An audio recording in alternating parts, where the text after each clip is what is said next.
Hello and welcome back to part two of our fascinating interview here. And of course, I've got Larissa and Jeff back with me. We're having a part two because we had lots of problems with part one, and my voice cut out totally, and then the whole show cut out. So we've rebooted the Wi-Fi.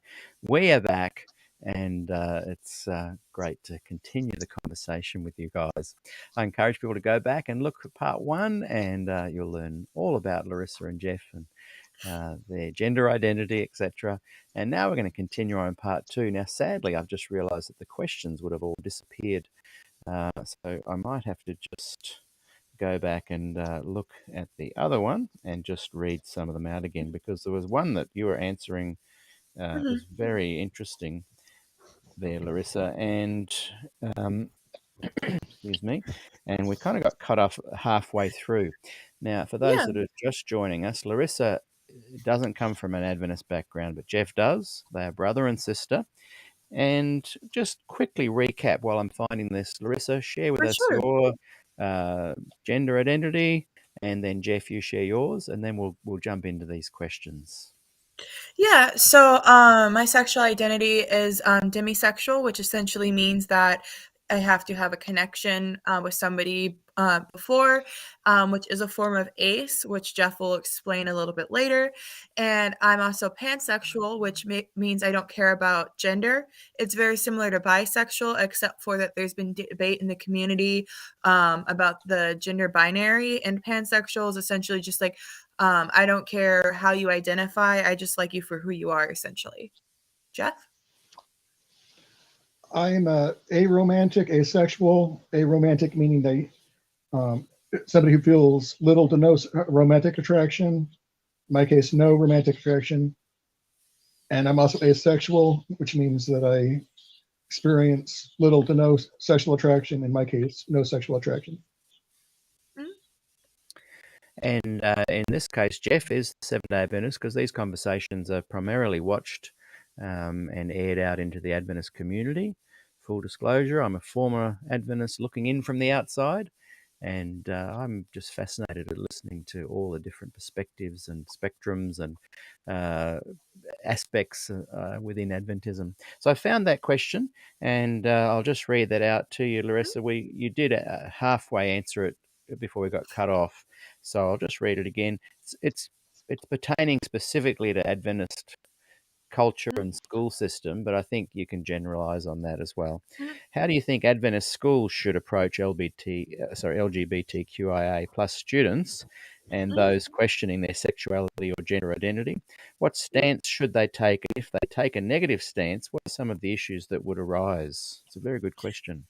Yeah, that is a great question. I'm not quite sure where it cut out, but essentially what I was saying it was a broader aspect about how if you take the things, from the Bible, like loving thy neighbor, not having judgment, things like that, and loving the sinner but hating the sin, those aspects, that's pretty much all the people in the LGBTQIA community are looking for, is to be treated as a person, to be treated as anyone else who has sin, which is everybody, for all have fallen short of the glory of God. And so just having that kind of aspect of just treating them on the same level of respect and care you would everybody else. And so how I think you should address like those negative aspects, as stated in the question, is essentially by showing Christ through love and not through fear. So I think that can be a huge problem sometimes in the community, is using hell as a reason to believe in God. I personally believe that love is a more effective tool of conversion, a more effective tool of getting people to feel safe and comfortable to be in the church. And so just treating them with love and care, essentially, the same as you would anyone else. Because over here right now, it's quite a really big question. The Christian schools and the Adventist schools haven't had to face it quite just yet, but they will any day now. But the Christian schools, as the new term is beginning for us here, our new year has just started. Mm-hmm. A lot of the Christian Mm-hmm. funded owned schools are trying to double down on a definition of what they accept and what they don't accept. a friend. Well, I'll say she has become a friend of mine. Hopefully, if she's watching, Alicia Johnson is writing a book where she deals with the 6 clobber texts, and I think that's really timely. I think it's going to be a really important book within Adventism. I know a lot of other Christian groups talk about it, but everyone Yeah. is now being thrust into this question, so it's important. We need to answer it. What Yeah, I about know you? one of my sorry. Sorry, no, go ahead, Larissa. Yeah, I know one of my friends works at a Catholic school, and that is something that they struggle with quite often. Seventh-day Adventist schools aren't as common where I am, but in the Catholic school, they're struggling with like what is okay for them to have, who's okay with them having on staff, as well as they had an athlete, and like, you know, what if athletes identify as a different gender than assigned at birth? Like how do you place them on sports teams and stuff like Yeah. that? And to be honest, I think, and we touched on this in part 1, I think the conversation has to be had. I don't think either side should be steamrolling anybody, because these questions are really important. And some, I think, need to really be analysed, because, you know, we're dealing with young kids here. We want to be really careful that they're being raised in safe environments and nurturing environments. And kids don't, you know, we want to be really careful with some of these things. So, as I said in part 1, it's good that we're chatting about it. So, Jeff, tell us some of your thoughts on that, perhaps from an Adventist perspective, if you're aware of one. I 100% agree with everything my sister said, that it should be approached with love. If you do believe it's a sin, then don't hate them because of it. If it is a sin, it's at worst, it's on par with the rest. And if it's not a sin, then it doesn't need to be. As we said, the modern texts or the older texts weren't really as explicit as the modern texts are. But the person asks, what were the negative consequences if they don't, or if they're not allowed? And that would be a lot of times suicide. There's a lot of suicide in the LGBTQIA community because of, again, this is coming from somebody who was Christian. They will drive people to suicide by their insensitive remarks. Their parents might disown them, and if they get from the school, it's just going to be worse. So, conversion therapy is debated here in the United States, and it's really not effective. It just leads people to commit suicide. Yeah. So I think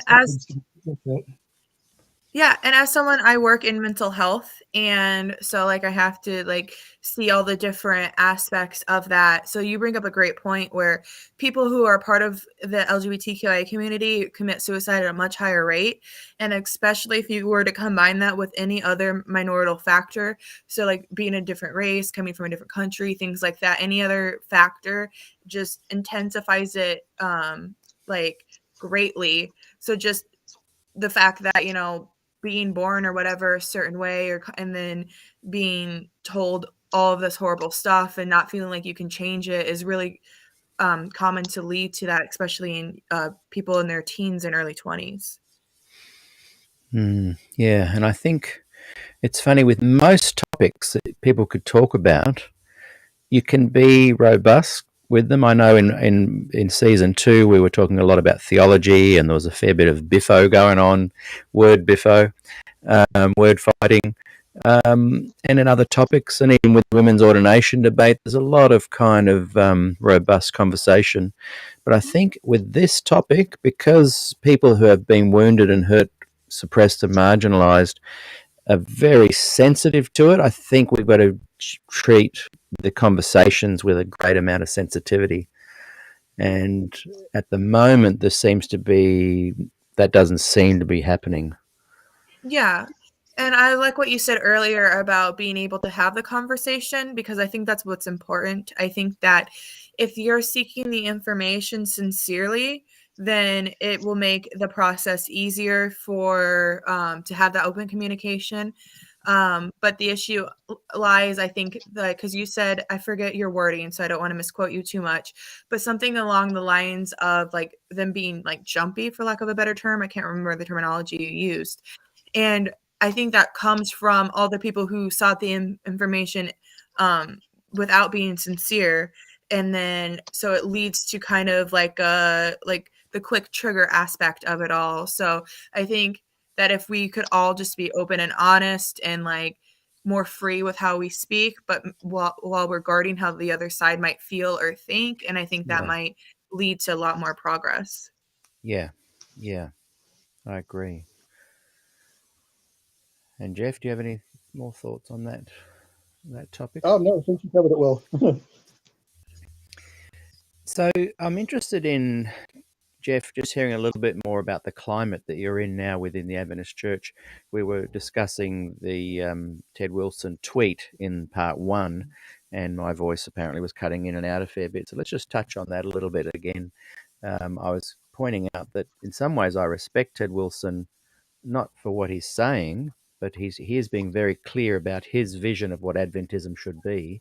Whereas a lot of the more liberal progressive Adventists who want to see change and support and a greater sensitivity and openness with regarding the LGBT community, they seem a little bit more scared to talk so openly about their vision of the church. What does that say to you as someone that identifies, as you've mentioned? What does that say to you with your sense of feeling accepted in the denomination itself? You've got a nice church that's accepting you, but broadly speaking, how do you feel within the denomination? I kind of mixed feelings, because like I don't feel like they're coming after me because I don't have same-sex attraction, but they're also coming after me on the other hand because I am in the LGBTQI umbrella. As we said earlier, Ted Wilson lumped everybody together. And so when I talk to members of the old church, they feel they obviously very uncomfortable since I came out with me talking about it. But when I talked to members of my new church, it was actually an Adventist at my new church who told me that the clobber text didn't always read the way they do now. So that's the first I've heard that, homosexual, which always bothered me, even though I don't have same-sex attraction or I'm not homosexual, because I'm like, I don't understand what God's beef is with them. And so I asked her about that, and she's like, oh, it's not really a sin. It most of them refer to pedophilia, which I think most of us would agree is a sin. Yeah. Do you think, with the inclusion, as we talked about in part 1, of this, I've heard one of my friends call it a rainbow salad with all the letters as they're getting more and more, is it going to get confusing down the track? You think there's going to need to be some kind of new way to identify it? I was interviewing a friend last week or the week before, and he used the word rainbow people a lot, which got a lot of positive comments. But what are your thoughts on that? Because we're trying to learn about it, and the more we find out about the new names and identities, it can become confusing. What are your thoughts on that, generally speaking? I know a lot of people that around my generation call it the alphabet mafia, just kind of as like an inside joke.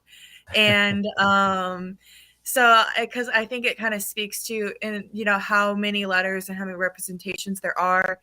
I don't know if you guys have ever been to a website where you had to fill it in and then they had like over 20 options, and that was mind-blowing to me because as a member I couldn't name all of them and what they stood for. Like you'd have to Google type thing. So I do think that that no one's going to ever know all of the different subsets and stuff, but hopefully they get the general concept of people being like, hey, this is who I like. And then other people can be like, okay, I respect that.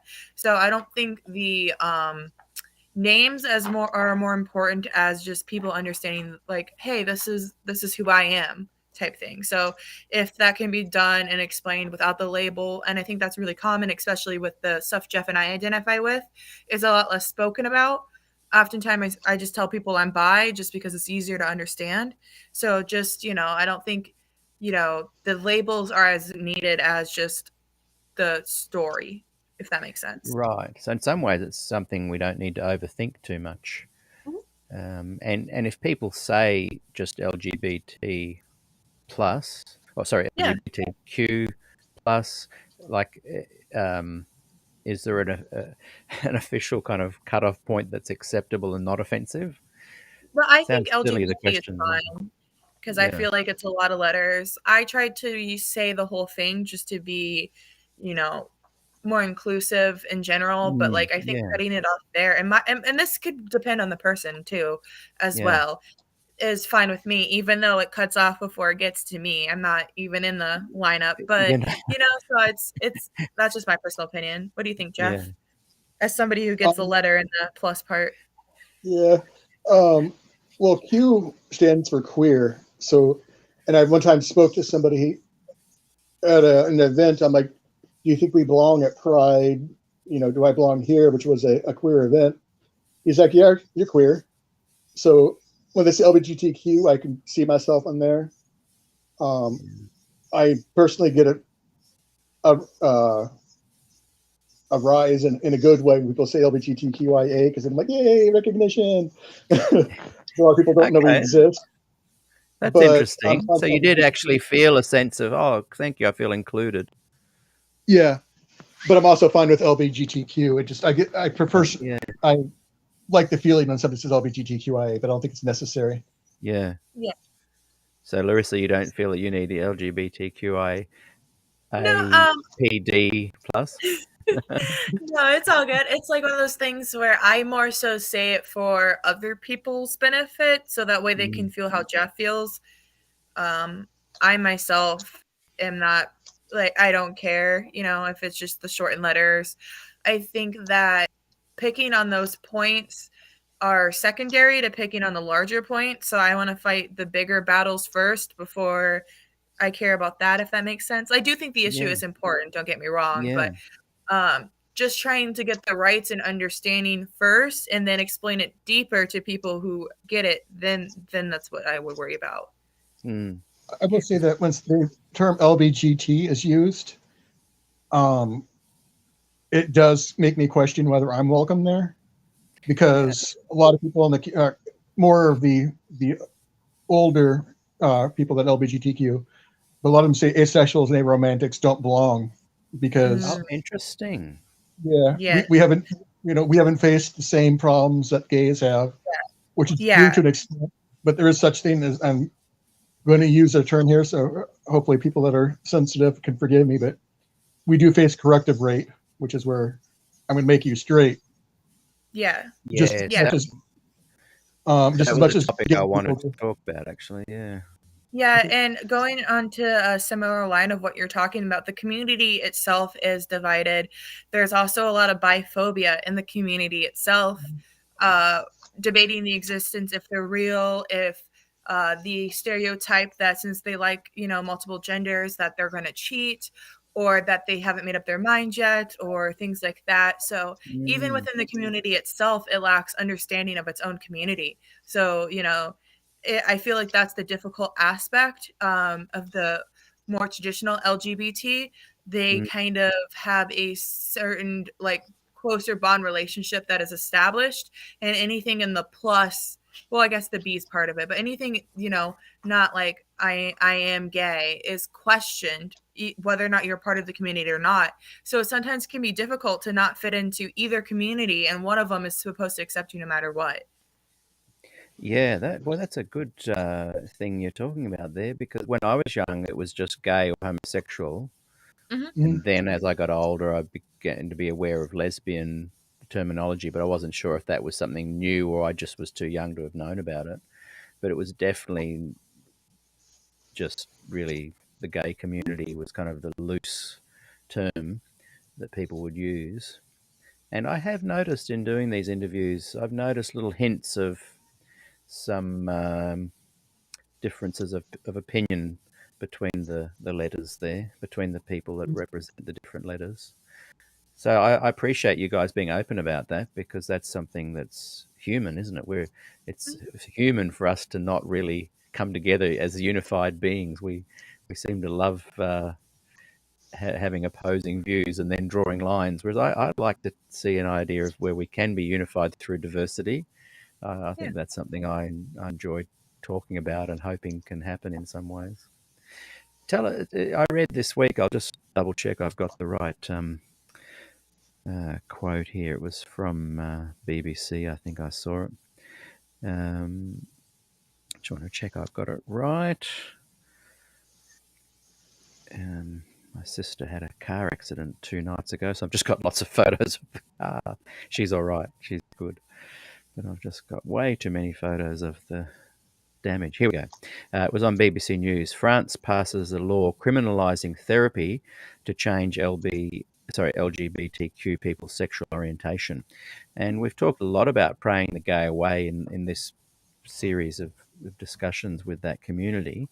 I'd love to hear your thoughts on that, because I posted that in Voice, SDA People's Voice, our other Facebook group, the picture of that quote. And a lot of people said, brilliant, that's great. And some people said, oh, you're removing people's choice. If they do want to be straight, you're giving them an opportunity to go somewhere that can help them through the process. And I said, well, I don't think I've ever come across anybody that has successfully prayed the gay away. There's people that make the claim, but I've never actually met anybody or been able to drill down on if that's true. So I'd love your thoughts on that. Perhaps Larissa first. Sure. So for conversion therapy is typically mostly what it's called. I've known a lot of people to have severe trauma, and I'm not using that word lightly, from it, like PTSD, like diagnosed trauma from conversion therapy, due to the aspects of the things that they do to you while you're in conversion. And I've not met a single person who's changed their sexuality. I have met people who began just to hide who they are because the fear of it. But I know that, it was banned in Canada this year, and that I think that's a huge step forward, because no matter how you feel about somebody, putting them through those tasks is horrible. So if you wanted to, like, let's say your goal was to make somebody heterosexual, I don't think that again, this is going to be a trigger warning. You can't rape somebody into a sexuality. You can't beat somebody into a sexuality. You can't starve somebody into a sexuality. And those are some of the tactics that they use in conversion therapy. And I think if that's what you need to do, if it was successful, then I don't think that would be any better of an outcome. I think it'd be way better to be, a part of the LGBTQI community and fed and not traumatized than it would be to be heterosexual. Yeah. Yeah. And I think the stats reveal that those who have been through conversion therapy or tried it, there's an increase in attempted suicide if they've come out the other side of it. I think I might be wrong on that. But Yeah. There is a lot of people who've been through conversion are more likely to attempt, after conversion. It's the practices they use and within it are usually barbaric. But even, let's say you went to one without using those barbaric practices, just the thought of everyone around you telling you you're broken and you're messed up and you feel as you're not able to fix it would also be hard to deal with. So even if they didn't use those brutal tactics, having everyone tell you that there's something wrong with you and that you might go to hell, you might burn for eternity, and you feel like you can't fix that within yourself, is something hard to struggle with. Yeah. Now I'll just bring up very good point. I'll just bring up a question someone's raised here, which is pertinent to that. They've said, as a matter of principle, all sinners are welcome to worship at any SDA church, and we're all sinners. No humans are exempt from that condition. And it's an interesting point to make, because it implies that conversion therapy may not affect the change within someone's heart of sexual attraction, but it may stop them acting on that sexual attraction, and therefore they are not sinning. And I know, particularly in the Adventist church, there's been a lot of people that will say we'll accept a gay person into the church as long as they no longer act on the sexual Mhm. act. What are your thoughts on that? Uh, it's one of those, to me, like you said, Larissa, in the part one. It's one of those things where it's a loving Christian approach that seems to be more hurtful than helpful. So What are your as far thoughts?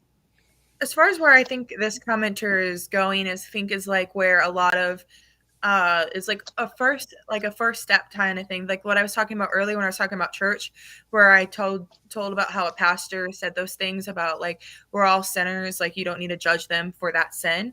And I do think that's a great start, because I saw that comment and I smiled, because I feel like it's a good, way of at least putting like a little bit of an olive branch, at least trying to welcome us into the church community.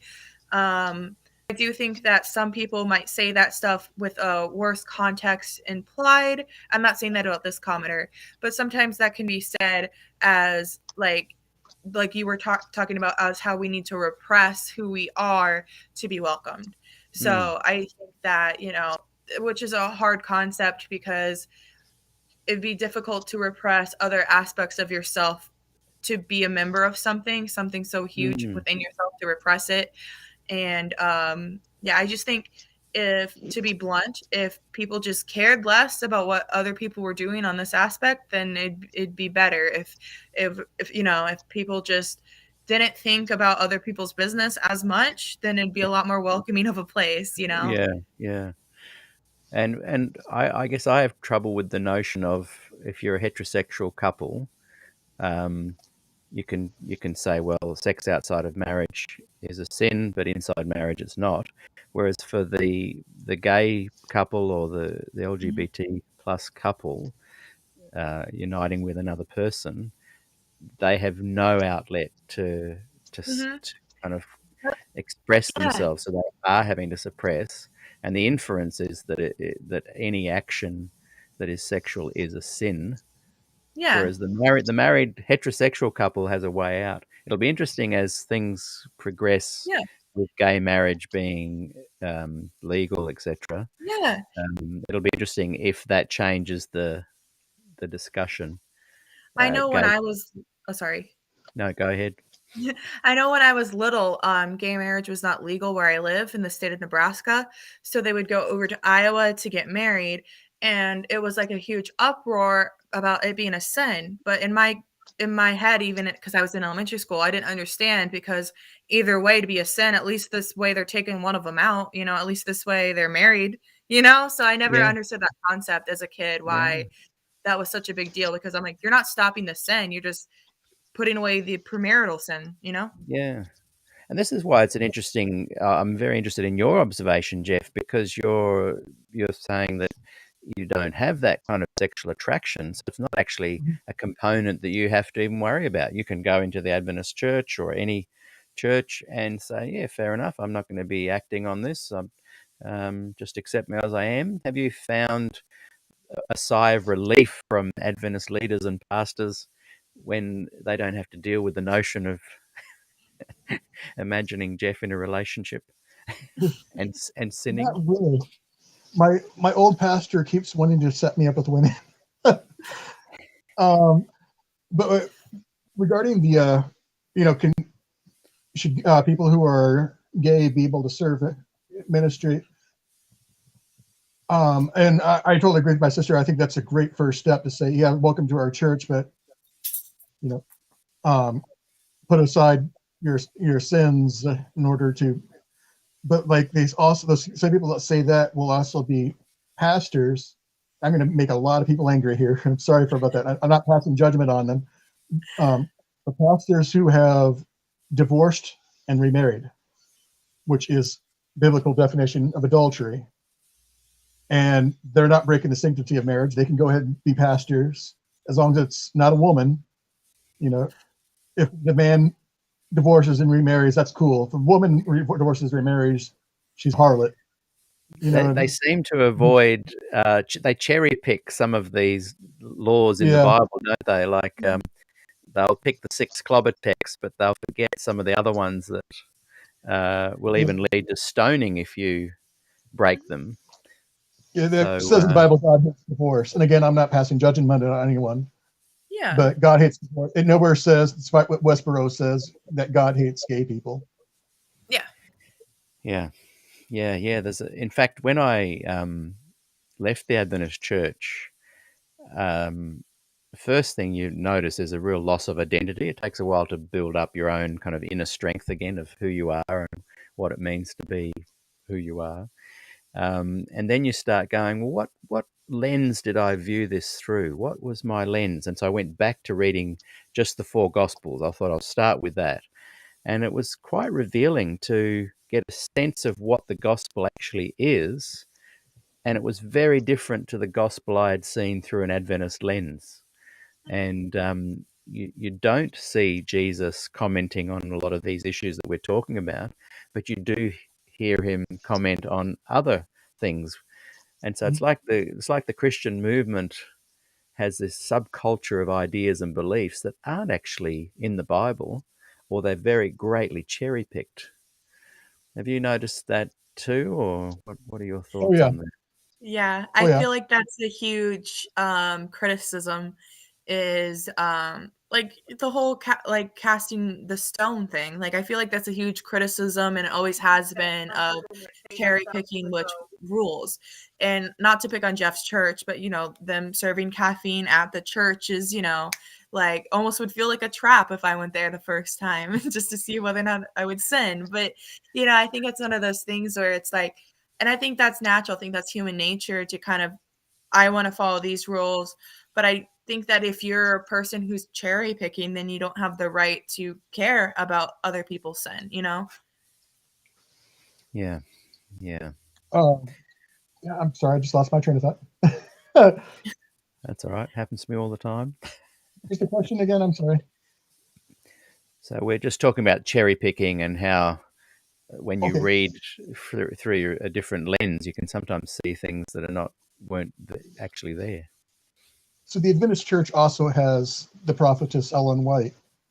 And she's not on par with the Bible, but I call her like a commentator on the Bible.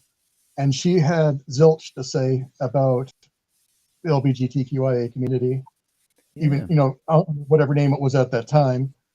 Mm-hmm. And most people think that, oh, well, she didn't address that because it was not modest. She talked about children masturbating being a sin. Yeah. Yeah. She addressed issues that were sexual. Yeah. She even That's addressed right. for pastors to joke around, and Christians shouldn't joke around. So she covered a plethora of things. And if she was, really concerned about LGBTQIA, she would have addressed that.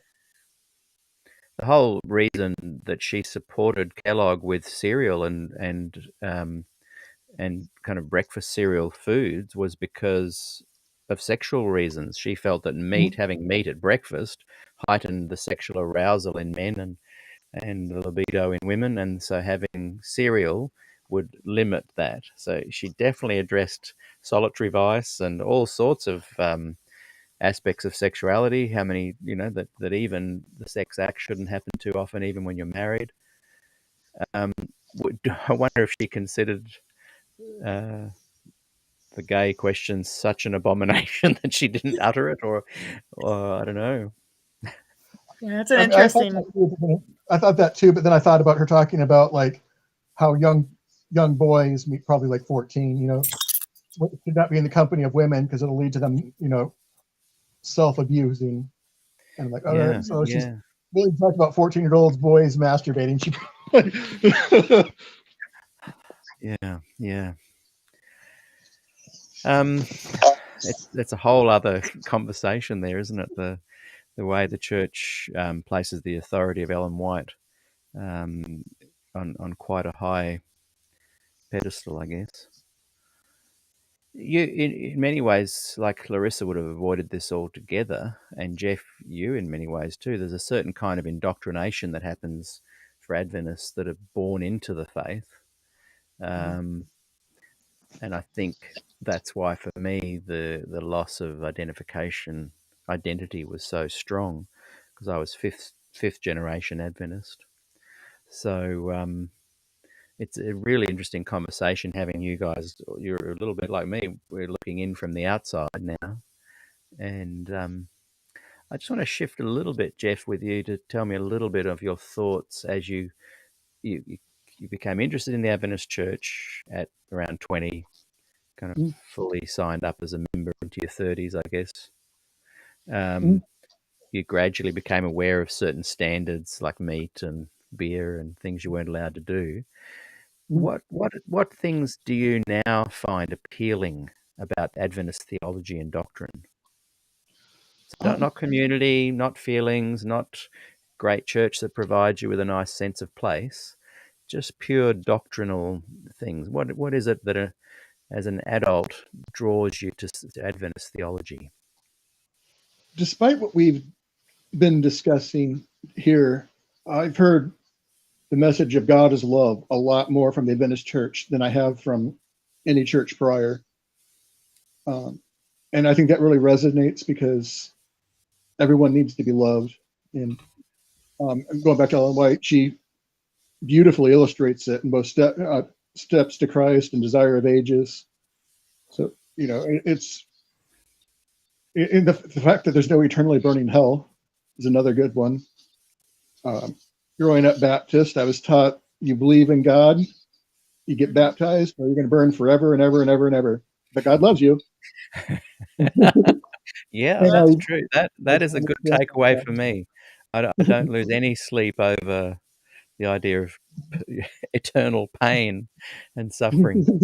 The big thing for me was I remember having a dream one night where Jesus came up to my face, and the me in my dream said, "I reject you, Jesus," and he just turned away, and I just had this feeling of eternity.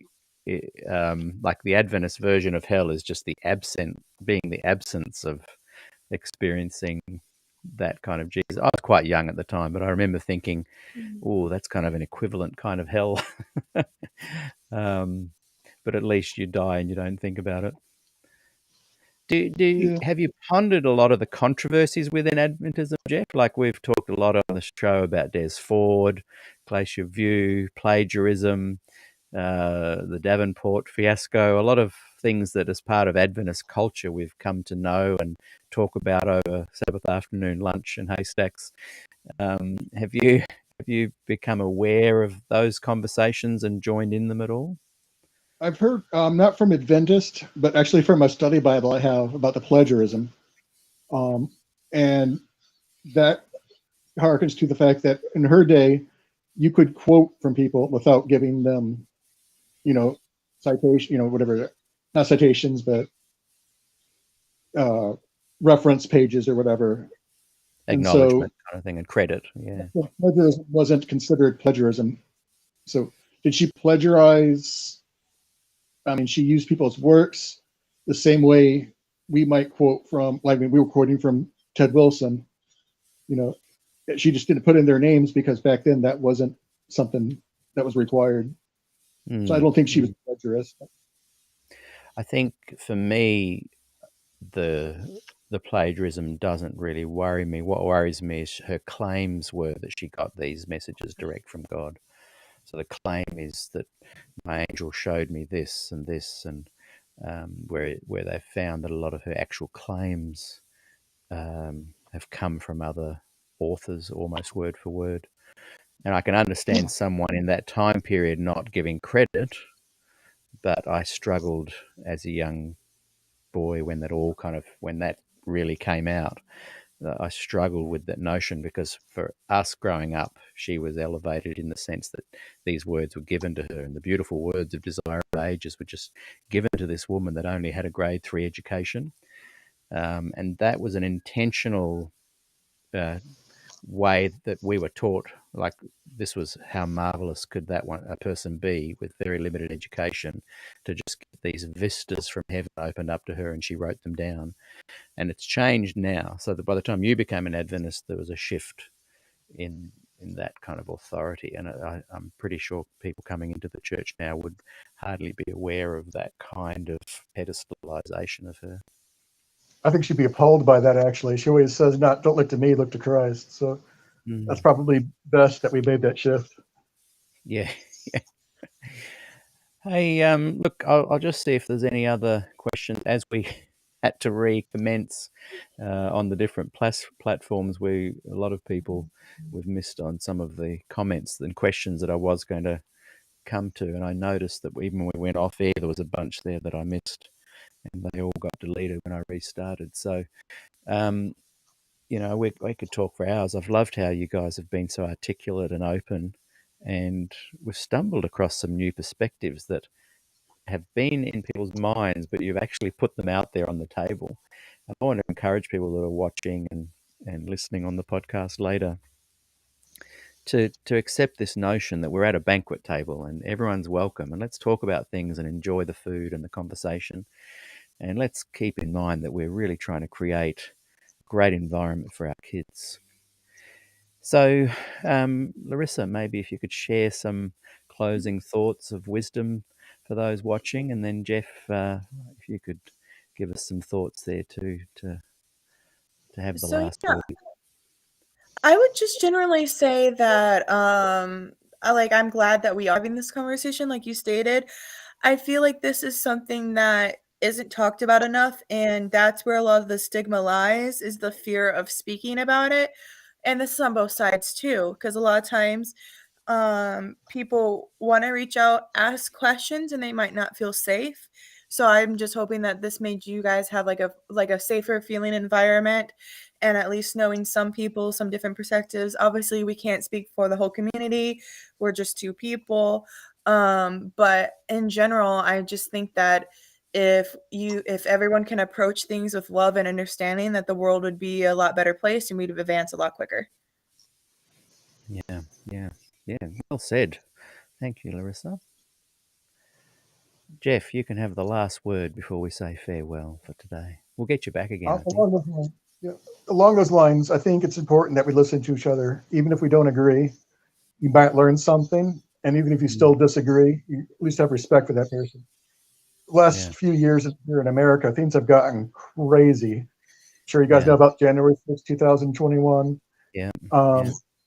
Things are crazy up here because, the mask mandates, the vaccine mandates, and we're not talking about these here, but they're very similar as far as people are very, I don't care what you have to say, and we're not going to get anywhere with that. Things are polarizing, aren't they? Oh yeah, everything is huge and emotional. Every little issue is something that it's so overblown here. Every topic. Yeah. Everyone's passionate about everything all at once, and it's overwhelming. Yeah. We follow it. Well, I do, and I know a lot of people I know do follow it very closely. American politics. In fact, I know more about American politics than Australian politics right now. I know you and I spoke earlier about how I have friends from around the world who refer to America in like their seasons. So it'd be like season TV 3 of season. America. It's like episodes of Dallas from years ago.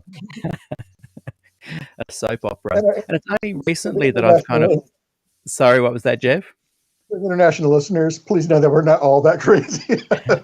Those are just the ones that make the news. It's just the loud ones, the quiet ones are just as judgmental as about what's going on as you guys are, I promise. We're scratching our heads like, what just happened? When you think about your population, there's over 330 million Americans in the USA. And what is your people that vote? Is it something like 75 million, or I'm not sure. I'm not sure the exact number myself. Low. Yeah, it's low. As I don't know the exact numbers, but I know that recently we've been voting a lot more than we had been. And that started mainly with Trump's first time he was in the elections. Our numbers on people voting skyrocketed, and then it's been going up. So it'd be interesting to see how this plays out. So I guess you guys stay tuned. Yes. We could use your prayers. And Larissa, before we go, you mentioned off air a really good quote about Oh women's yeah, like events in history, and yeah, because we were talking a little bit about women's ordination, and yeah, maybe we'll get you back sometime to give your thoughts on that from an outsider's perspective. But what was yeah. it again? It was a good one. I wanted to weave it in somehow, but So you were talking about how oftentimes they don't feel comfortable speaking about it so publicly. And I said, well-behaved women often don't make history. I don't remember who said that quote originally, but you've plagiarized it. I plagiarized it. I sure did. Don't know who to credit it to. Somebody smarter than Somebody. me said this one time. Well-behaved women don't make history. Oh, that's a good one.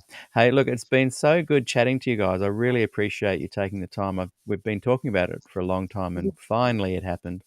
So, yeah, we really, really appreciate it. So, thank you very much, everyone that's watching. Send up those love hearts, and big thank you to Jeff Ulmer and Larissa Allison. Thank you so Yeah. much. Thanks Thank for you. having And us on.